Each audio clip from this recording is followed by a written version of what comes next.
여러분 안녕하세요, 마실TV입니다. 여러분 오늘은 주말인데 여러분 편안하게 쉬시고 오늘만큼은 뭐 승리하라는 말씀 안 드리겠습니다. 오늘 하루만큼은 여러분 모든 긴장을 푸시고 푹 쉬시기 바랍니다. 여러분 이렇게 휴식이 더 중요한 때도 있습니다. 여러분 저는 어쨌든 오늘 뭐 특별한 일이 있어서 출근하게 됐습니다. 여러분 오늘 제가 여러분께 드리고 싶은 말씀은 제가 좀 고백을 하나 할 게 있습니다. 저는 사실 제가 보니까 제 자신을 고백할 게 뭐냐면 여러분께만 고백합니다. 저는 친미주의자입니다. 저는 반미가 아니라 친미주의자입니다. 확실히 알았습니다. 제가 오늘 아침에도 유튜브를 보는데 쇼츠 영상을 보면서 느낀 거는 뭐냐면 미국이 군인을 대우하는 뭐 이런 영상을 봤어요. 그런 영화 같은 것도 이렇게 제작이 됐더라고요. 근데 이제 그런 걸 보면서 감동이 막 밀려오는 거예요. 미국인들이 특히해서 저렇게 군인들은 예우를 잘할까. 그리고 그런 거 있지 않습니까? 라이언 일병 구하기 뭐 그런 정확한 그게 어떤 영화인지 정확히 모르겠어요. 잘 본 건 아니지만 근데 미군이 한 사람을 전우를 위해서 그 큰 병력 몇 억이 한번 움직일 때마다 그래 돈이 들잖아요. 그런 걸 그게 왜 천조국인지 알겠어요. 자기 나라의 그런 군인 한 명을 위해서 그걸 파견한다는 거 있지 않습니까? 군대를 파견한다? 이 말을 들었을 때 너무 기분이 막 가슴이 뭉클해지더라고요. 그게 바로 미국이구나. 우리가 맨날 뭐 그런 거 있지 않습니까? 반미주의자들이 양키 고혼 막 하잖아요. 하지만 미국이 그렇게 의리가 있는 나라예요. 자국민을 그렇게 보호한다는 얘기죠. 그런 면에 봤을 때 참 부럽더라고요.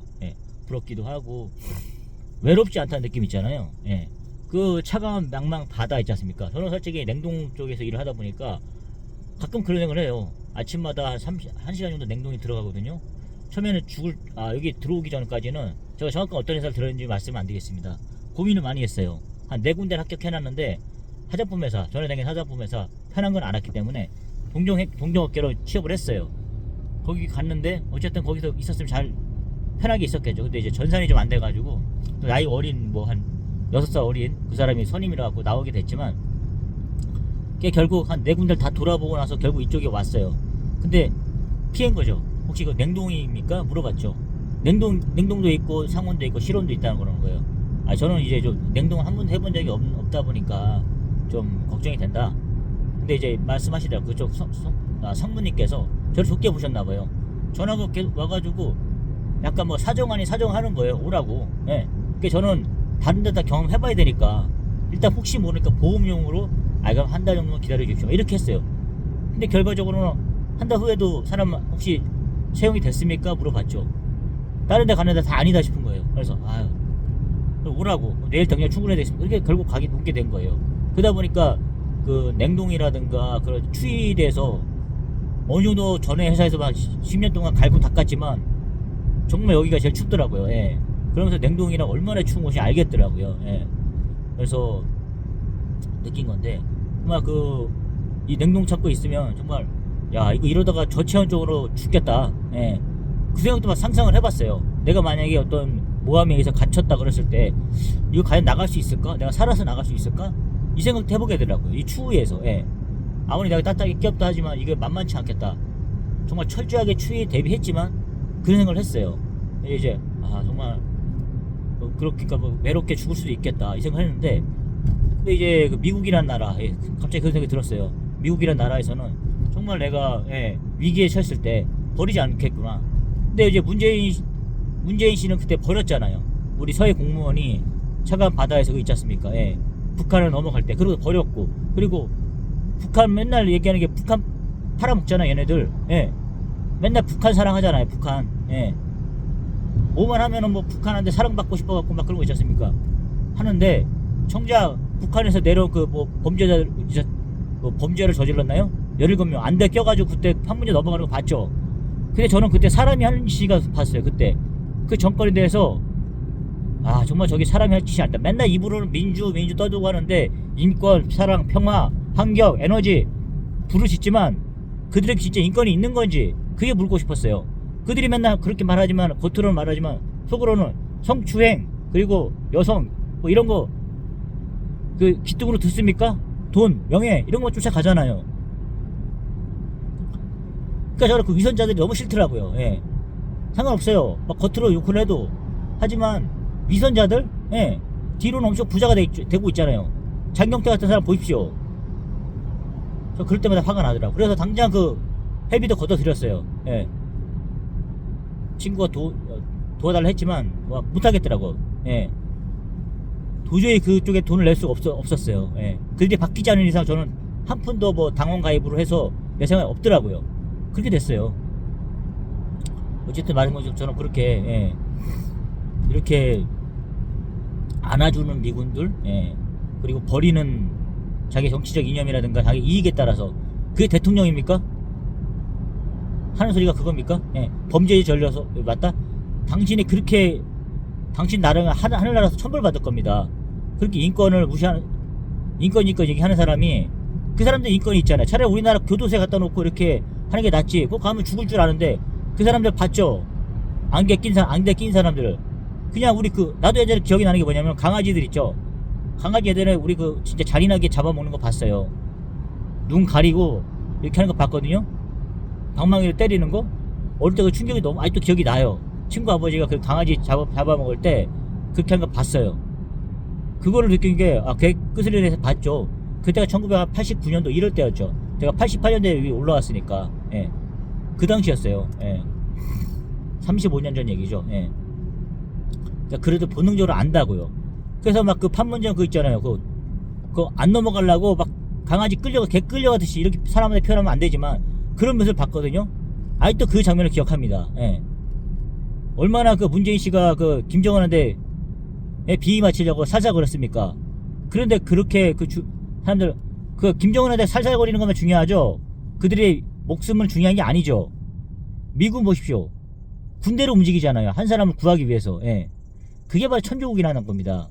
정말 미군이 부럽기도 하고, 정말 미군이 진짜 이게 나라를 맞는 게 맞구나. 전 세계 평화를 위해서 미군이 있는 게 맞구나. 미국이 전 세계를 지배하는 게 맞구나. 이 생각을 하게 됐어요. 저는 영원한 친미주의자입니다. 예. 정말 죽었다 깨어나도. 그게 바로 내가 사는 길이고 내 후대 자손들 있지 않습니까? 다음 세대들이 살아갈 수 있는 방법이 있지 않을까 싶어요. 예. 뭐 북한의 그런 노예로 살지 않기 위해서는 미군이 지배하는 게 가장 안전적인 것 같아요. 예. 그럼 다소 투박한 것도 있을 수 있지만 그래도 말해보십시오. 그만큼 할 수 있는 나라가 있습니까? 미국처럼 할 수 있는 나라가 있냐고요. 여기 세계 질서를 유지할 수 있는 나라가 있냐고요. 정확히 한번 물어봅시다. 그래놓고 뭐 반미주의 뭐 이런 거 따져주십시오. 정말로 한 사람의 그렇게, 예, 군인을 지키기 위해서 그리고 철저하게 예우하는 거 봤어요. 막 이렇게 미군 여자분이 공항에서 먼저 이제 군인이 심표를 밝히자 할아버지 할머니도 뭐 이렇게 거수경례 해주시고 그 다음에 길을 터주잖아요. 우리 또 이게 군인이 차량이라 그러니까 미국인의 그런 큰 넓은 도로에서 기다려주잖아요. 추월하지도 않고 기다려주더라고요. 그거 보고 나고 나서 약간 우리나라에서 홍해길이 열리다시피 119 구조대 차가 지나가면 열리잖아요. 그런 것처럼 열어주니까 이게 바로 미국을 지키는 힘이구나. 예. 천조국의 힘이구나. 이런 가슴이 웅장해지는 걸 많이 느꼈습니다. 정말로. 예. 그래서 내가 너무 미국 빠돌이가 아닌가 싶었는데 저는 이제 그걸 부끄러워하지 않으려고요. 예. 너는 뭐라 그러나요, 여러분? 자기 나라를 지키는 자결권 같은 거 이런 게 없냐 이렇게 물어보는데 상관없어요. 예. 난 미국이 지배하는 세계만 난 살고 싶어요. 예. 정말로, 예. 미국 시민도 상관없어요. 꼭 우리나라 사람이 아니라 다만 중국 시민을 살고 싶진 않아요. 예. 거기는 독재자가 밑에서 내가 그들에게 봉사를 해야 되잖아요. 그런 나라 살고 싶진 않아요. 차라리 미국이 지배한 나라에서, 예, 그렇게 살고 싶습니다. 예. 미국의 식민지라면 난 살겠어요. 차라리 그냥. 예. 솔직한 신점입니다. 예. 일본의 식민지? 다만 그냥 민주주의 나라의 식민지로 살고 싶어요. 예. 그거면 될 것 같아요. 예. 그러면 상관없어요. 다만 그런 거 있잖아요. 아무 의미도 없는 그냥 독재자를 위해서 제가 희생하고 이런 거 살고 싶진 않아요. 그렇게 살고 싫어서 뭐합니까 도대체. 예. 어차피 1000년을 살 수 있는 목숨도 아니잖아요. 예. 그런 생각이 들더라고요. 한번 그냥 나 죽었다고 생각하고 김정은 싸죽이고 그냥 가고 싶어요 사실은. 예. 그런 생각도 들더라고요. 하여튼 여러분 미국을 진짜 보면서 많이 느꼈습니다. 이렇게 얼마나 사랑하는지, 그리고 왜 미국에 강한지 이런 거 느꼈고, 우리나라 문재인 씨 제가 잊지 않겠습니다. 당신이 그렇게 북한에서 범죄를 저질렀다. 범죄 저질렀는지 아닌지 몰라요. 범죄를 저지른 놈은 김정은 아닙니까? 솔직히 그거 더 나쁜 놈을 그렇게 해야지. 그 국민들을 17명 되는 그 배 선원들 보냅니까? 당신 사람입니까? 그러고 지금 순서 노름하고 있어요? 당신 천벌 받을 겁니다. 문재인 씨, 박지원 할아버지, 북한 그렇게 빠돌인데 당신들이 북한만 맨날 팔아먹는데 반드시 기억하겠습니다. 제가 대통령 될 리는 없지만 하늘나라 가서 당신 분명히 그거를 하나님께서 기억할 겁니다. 당신의 티끌만큼 그런 제약도 다 알고 계세요. 당신이 반드시 그 제약을 받게끔 2승에서는 받지 않겠지만 2승에는 당신이 뭐 신선노름하고 이렇게 있지만 반드시 그 제값 치르게 하겠습니다. 죽었다 깨어나 당신은 그거를 용서받을 수 없을 겁니다. 당신 인권이 그렇게 당신 뭐 문준용이 그다음에 문다혜 뭐 그런 뭐 이렇게 그런 게 중요하겠죠. 당신 자식들만큼 그 사람들 생명도 소중한 거예요.